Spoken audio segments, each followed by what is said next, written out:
Faction ఉండేది, ఎమ్మెల్యేగా ఉండేవారు, మీరు ఎప్పుడు ప్రజల్లో బిజీగా ఉండేవాళ్ళు, సమస్యలు గట్రా అనేవి తిరుగుతూ ఉండేవాళ్ళు. ఒక పక్క ఫ్యాక్షన్ ఇప్పుడే మీకు ఒకటి చెప్తానండి.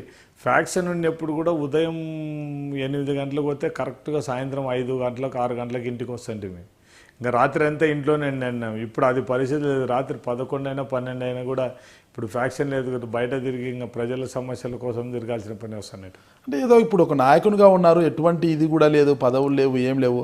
నాయకునిగా ఉన్నప్పుడు కూడా మీరు ఎందుకు అంత బిజీ షెడ్యూల్ని పెట్టుకున్నారు? అంటే కుటుంబ సభ్యులతో గడపలేనంత బిజీ షెడ్యూల్ మా ఉంది. మిస్సెస్ అదేంటంది, నువ్వు ఎమ్మెల్యేగా ఉండే ఒకటే పరిస్థితి, ఇప్పుడు ఎమ్మెల్యేగా లేకపోయినా కూడా అంత బిజీ అయిపోతే ప్రజలు మనం వచ్చే ప్రజలను వద్దని చెప్పలేము.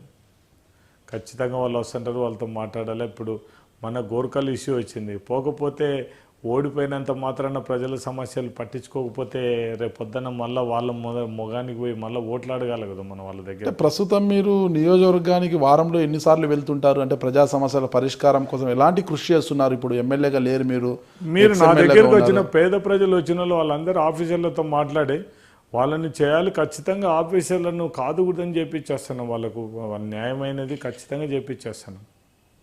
అంటే మీరు నేరుగా వెళ్తున్నారా నియోజకవర్గానికి? నేనే పోతాను. ఇప్పుడు నేను మొత్తం నియోజకవర్గంలో ఎక్కడన్నా ఏదైనా ఉంటే కూడా నేనే డైరెక్ట్గా పోతాను.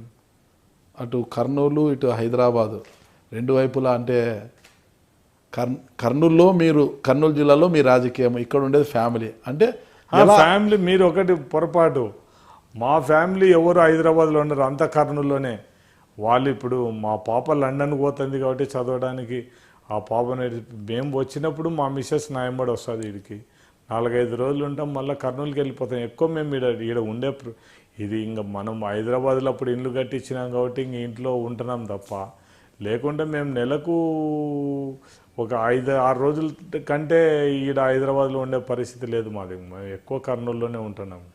ఇప్పుడు కేంద్రం వరకు తీసుకుంటే, అంటే భారతదేశ చరిత్రలో తీసుకుంటే భారతీయ జనతా పార్టీకి మన ఏపీలో అంత పెద్దగా ఆదరణ లేదు. ప్రస్తుతం ఎప్పుడైనా కేంద్రంలో రావాల్సిందంటే రాష్ట్రంలో ఆదరణ లేదు. అంటే ఇలాంటి సందర్భంలో మీరు వచ్చే ఎన్నికల నాటికి బీజేపీలోనే కొనసాగుతారా? ఏదైనా బీజేపీ అభ్యర్థిగానే బరిలోకి దిగుతారా, లేదంటే వైసీపీ వైపు ఏమైనా చూస్తున్నారు మీరు?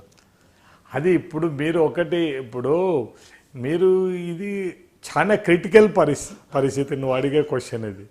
ఇప్పుడు ఎవరు ఇప్పుడు ఉండే రాజకీయ నాయకులు ఒకటి, ఇప్పుడు ఈ పార్టీలో ఒక పార్టీలో గెలిచిన వాళ్ళే ఇంకొక పార్టీ లేకపోతున్నారు. ఈ పార్టీలు కరెక్ట్గా ఉంటారా ఉండరా అనేది కూడా ఎవరం చెప్పలేని పరిస్థితి. నేను వ్యక్తిగతంగా మాత్రం నాకు పార్టీలు మార్చే మనస్తత్వం కాదు నాది. ఖచ్చితంగా నేను పార్టీలోనే ఖచ్చితంగా కొనసాగాలనుకుంటున్నాను. అంటే టీడీపీ ప్రభుత్వంలో కానీ చంద్రబాబు నాయుడుపై కానీ మీకున్న అభిప్రాయం ఏమంటారు? అంటే భవిష్యత్తులో బీజేపీని కాదు, నెలలు వైసీపీలోకి వెళ్ళలేరు, వైసీపీలో ఇక అవకాశం లేదు కాబట్టి గతంలోనే అవకాశం కోల్పోయారు. అంటే ఇప్పుడు బీజేపీ నుంచి ఒకవేళ బయటికి వచ్చిన పక్షంలో టీడీపీలోకి వెళ్ళే అవకాశం ఉందంటారా? టీడీపీ పైన మీ అభిప్రాయం ఏమంటారు? ఇప్పుడు ఎవరి పార్టీ అభిప్రాయం వాళ్ళను ఒక్కటి. ఇప్పుడు పార్టీతో బీజేపీ పార్టీ మేమందరం కలిసింది అనుకో, చంద్రబాబు నాయుడిని గురించి పొగడాల్సిందే.